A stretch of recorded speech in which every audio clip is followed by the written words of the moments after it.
Hello et bienvenue à tous dans ce 49e numéro du Rétro, le format court proposé par les NBA Stories. Comme vous avez dû le remarquer, la chaîne est inactive depuis plusieurs mois maintenant. J'ai expliqué dans une récente vidéo les raisons de ce fait et de la direction que je souhaite prendre pour le projet des NBA Stories. Je vous invite à la visionner si ce n'est pas déjà fait, car je vous explique tous les tenants et les aboutissants. Sans plus attendre, je remercie du fond du cœur tous ceux qui ont apporté leur soutien à la chaîne en permettant de récolter plus de 1500 € de tips.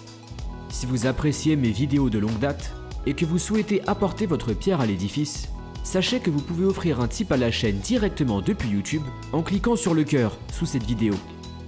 Même la plus minime des donations est grandement appréciée et pourra me permettre de réaliser les grands projets dont je vous ai parlé. Je vous tiens également au courant de l'évolution de la chaîne sur Instagram, là où je vous invite à me suivre. Pour finir, je veux remercier le plus fidèle partenaire des NBA Stories, RookieRepublic.fr. Que vous soyez passionné de l'histoire de la Grande Ligue ou plus simplement accro aux pièces vintage, cette boutique est le rendez-vous pour vous procurer des maillots rétro à souhait. Les références sont nombreuses et il ne fait que peu de doute que vos légendes de jeunesse s'y trouvent. Puisque nous allons aujourd'hui parler de Kobe Bryant, laissez-moi vous présenter son maillot 2009 aux Los Angeles Lakers. Découvrez cette pièce de collection ainsi que des centaines d'autres sur RookieRepublic.fr. Et pour faire plaisir à vous-même ou à vos proches, obtenez 10% de réduction sur toute la boutique en utilisant le code promo LERETRO49. Why? Why you first? Because they figured that I was the problem to him. And he's their guy. He's a younger, energetic, more athletic. He's the future.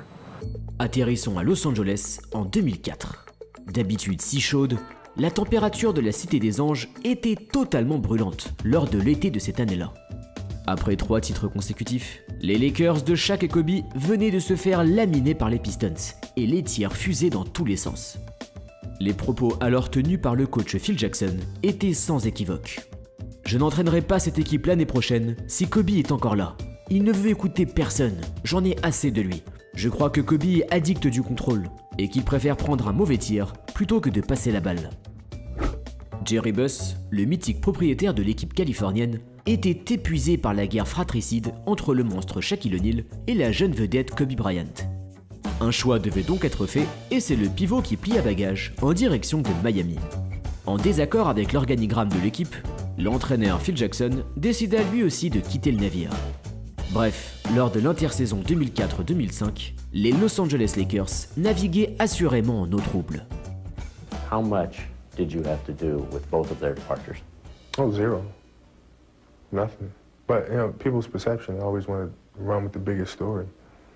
You know, they say, oh, him and Shaq didn't get along, so... Le tragique décès de Kobe Bryant en 2020 a quelque peu fait oublier la réputation du joueur qui fut loin de faire l'unanimité.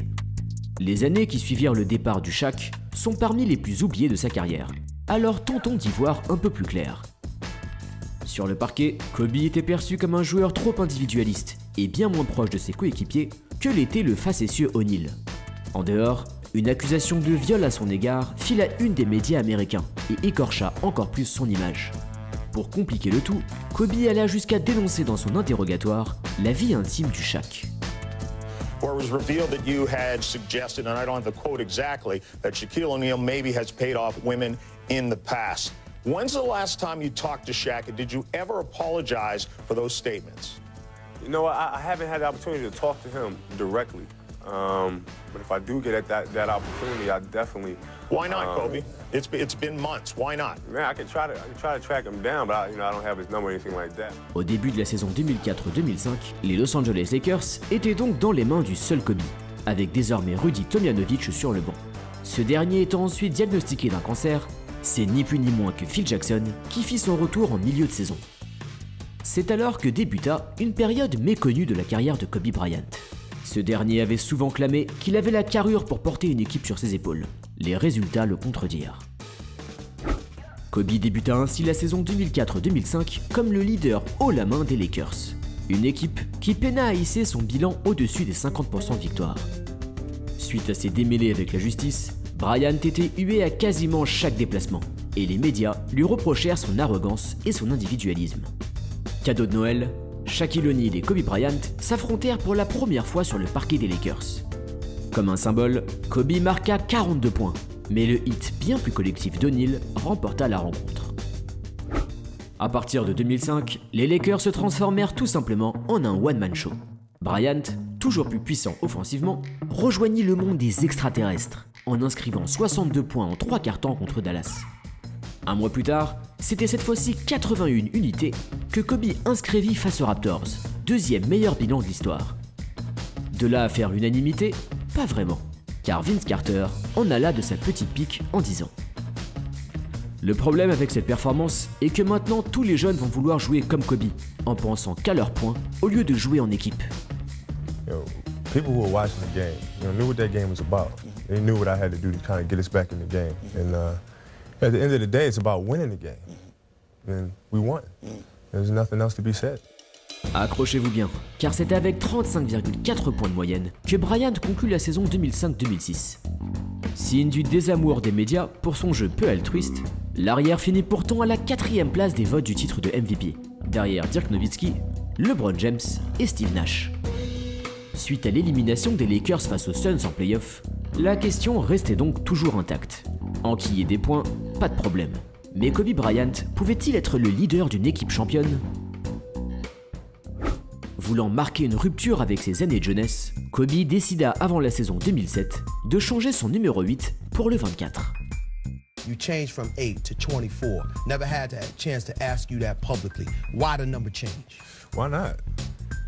Why not? What does it mean? For me, the 24 is about appreciating that moment, appreciating every moment. It's 24 hours in a day, so that's what that symbolizes to me. Gotcha. This is my 11th year in the league. Everything went by so fast, I never had a chance to kind of soak it all in. Number 8 has been with me for a while, obviously, but I just felt like it was time to move on and do something, move on to something different. When I came back from Italy and I came to the States to play, the first number that I selected was 24. It was kind of a new beginning for me, and that's what the second half of my career is about. Deep to the spot, he couldn't recover. On the run, Kobe on the river. Wade trying to get it down low, picked off. Here's Bryant flipping over the head, walk behind the back. Oh, hang around. Kobe picks ball, slams it home. The lob, Kobe does it. 24 for the Lakers and their fans. Pau Gasol's debut, and Kobe will slam it. And when we thought you couldn't get any better, you did. There have been many performances this year that are MVP worthy, but as it is said, there can only be one. And that one is Kobe Bryant, the recipient of the 2007-2008 NBA Most Valuable Player Award presented by Kia. La carrière de Kobe Bryant peut être résumée en 3 parties. La première, en tant que jeune feu follet dans les pas du vétéran Shaquille O'Neal. La seconde, en tant que soliste sans grand succès collectif. Et une dernière, sous le signe de la Renaissance. Bien que la saison 2008 ne fut pas sa meilleure au nombre de points par match, c'est bien celle-ci qui permit à Bryant d'enfin obtenir un trophée de MVP. Chaque année, l'arrière avait été un marqueur prolifique, mais chaque année, un autre joueur plus consensuel avait fait l'unanimité. En 2008, que nenni. La Ligue avait oublié les années orageuses et s'agenouillait désormais devant le MVP Kobe Bryant. Phil Jackson expliqua lui-même que le changement de numéro de Bryant coïncidait avec une métamorphose de caractère. Désormais, l'arrière avait assez de bouteilles pour savoir qu'il était impossible de gagner un titre sans jouer en équipe. Bien plus mature, bien plus collectif, bref, bien meilleur. Number 24 wasn't as fast, didn't jump as high, but he was a lot smarter. It was like he found ways to reinvent himself as he got older. Si des joueurs comme Lamar Odom performaient à un haut niveau sur les terrains, les Lakers manquaient assurément d'un vrai lieutenant d'envergure pour épauler Kobe Bryant. Cette pièce maîtresse arriva en 2008 en la personne de Pau Gasol. Le caractère bien plus paisible de Kobe, accompagné du sérieux de Pau Gasol, coïncidait avec le retour sur le devant de la scène des Lakers. L'équipe alla même jusqu'au final NBA face aux ennemis jurés des Celtics. Bon, la fin ne fut pas des plus joyeuses, car les Californiens perdirent le match 6 de 39 points, une des pires défaites de l'histoire des playoffs. loss in the finals to the Celtics in 2008, that was a turning point. So when I sat there in the hotel room afterwards, I started thinking about that, because it's on me. If I didn't feel like my teammates were aggressive enough, that falls on me. And I had to understand what their journey was. How are they feeling as people? What are they going through? And when you do that, you have that empathy. It also helps you to be a better leader because you know how to reach them better. Arrive donc l'intersaison 2009, année qui nous intéresse particulièrement aujourd'hui. Cet été-là vit l'arrivée du pugnace Ron Artest et du tireur à droit Trevor Ariza. Somme toute, il suffit de voir une photo de l'effectif des Lakers pour réaliser que cette mouture n'était pas exactement une super team de la trempe des Celtics de Pierce, Allen et Garnett. Peu importe, comme vous l'avez compris, l'heure n'était plus au jeu en solo pour Kobe Bryant. Pour enfin tourner la page des années difficiles, le Black Mamba alla jusqu'à partager le trophée de MVP du All-Star Game avec Shaquille O'Neal.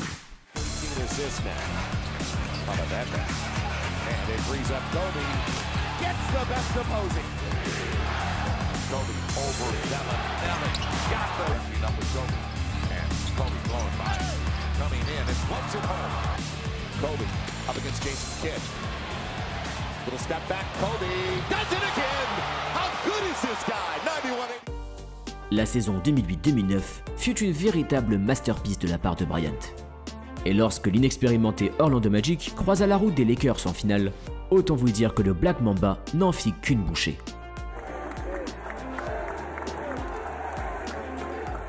Here we are again, and this really feels like a dream. I mean, it doesn't even feel real right now. It's unbelievable. Serein, appliqué, leader d'exception, la QV 2009 de Kobe Bryant était la sublimation de ce compétiteur né. L'année suivante, l'arrière remporta sa 5e bague pour dépasser le total de Shaquille O'Neal. Pour beaucoup, seule la dernière partie de la carrière de Kobe Bryant est restée dans les mémoires, et c'est peut-être mieux ainsi. Aux côtés de Michael Jordan, Kobe est probablement le joueur ayant inspiré le plus de jeunes à partager son incroyable éthique de travail. Des coups et des colibés, justifiés ou non, Bryant en a reçu pléthore dans sa carrière. Mais baisser les bras, serpent. Le Black Mamba ne mangeait pas de ce pain-là.